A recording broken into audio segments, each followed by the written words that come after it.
Hello everyone, welcome to my channel complex point. और आज की इस वीडियो में मैं आपको बताने वाला हूं कि कैसे हम कोई भी इक्विलेटरल ट्रायंगल जो होता है उसका हर एक एंगल जो है कैसे 60 डिग्री मेज़र होता है उसको हम प्रूव करने वाले हैं। ठीक है, तो वीडियो के अंत तक बने रहना ताकि आपको अच्छे से समझ में आए। और अगर आपको अच्छे से समझ में आए तो मेरे चैनल को ज़रूर सब्सक्राइब करना, क्योंकि मैं इस टाइप का वीडियो बनाता रहता हूँ। ठीक है, तो चलिए वीडियो को स्टार्ट करते हैं।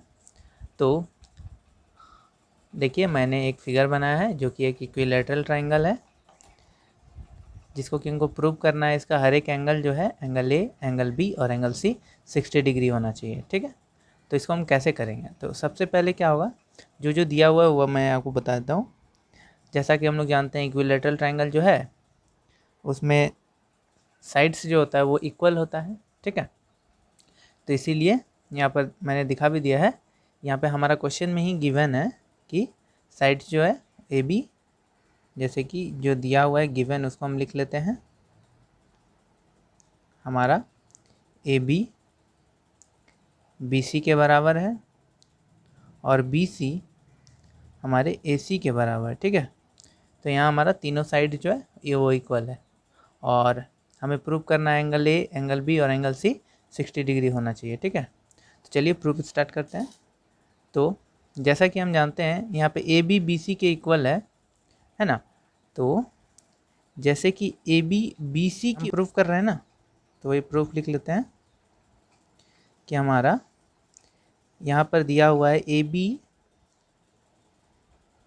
जब ए बी बी सी के बराबर होता है ना, तो हमारा ए बी बी सी के बराबर हुआ तो उसका जो एंगल होता है वो इक्वल होता है। मीन्स इसमें एंगल ए और एंगल सी इक्वल हो जाएंगे। ठीक है, यहाँ से हमारा इससे क्या कंसिडर हुआ कि एंगल बी जो है, एंगल ए बी और बी सी में हमारा एंगल ए और एंगल सी जो है वो इक्वल है। ठीक है, कैसे? क्योंकि अपोजिट साइड एंगल्स का जो अपोजिट देखिए, क्यों? Since angles opposite to equal sides. ठीक है,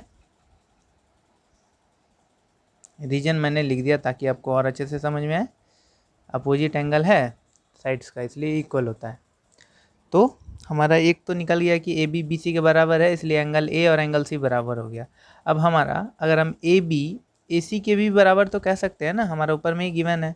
तो इसीलिए हम जब ए बी को ए सी के बराबर कहेंगे तो हमारा ए बी और ए सी बोल रहे हैं, तो यहाँ एंगल बी और एंगल सी को हम इक्वल कह सकते हैं। ठीक है, एंगल बी जो है वो एंगल सी के इक्वल हो जाएगा। रीजन यही होगा। ठीक है, angles opposite to equal sides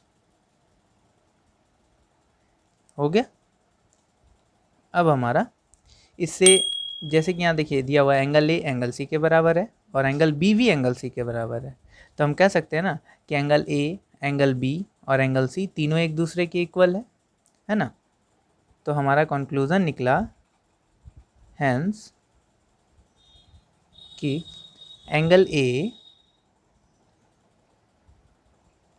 angle B के इक्वल है और एंगल बी एंगल सी के इक्वल है। ठीक है, तो अब हम क्या करेंगे, सिंस चूँकि ये तीनों एंगल इक्वल हो गया है तो हमको पता है एंगल्स ऑफ ए ट्रायंगल का मेज़र जो होता है वो 180 डिग्री होता है ना।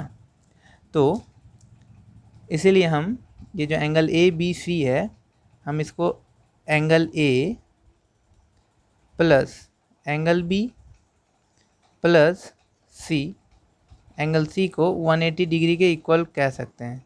क्यों? क्योंकि ये सब जो है ट्रायंगल का एंगल है। ठीक है, एंगल ऑफ ट्रायंगल्स। तो हमको पता है कि एंगल ए जो है एंगल सी के बराबर है और एंगल बी जो है वो एंगल सी के बराबर है।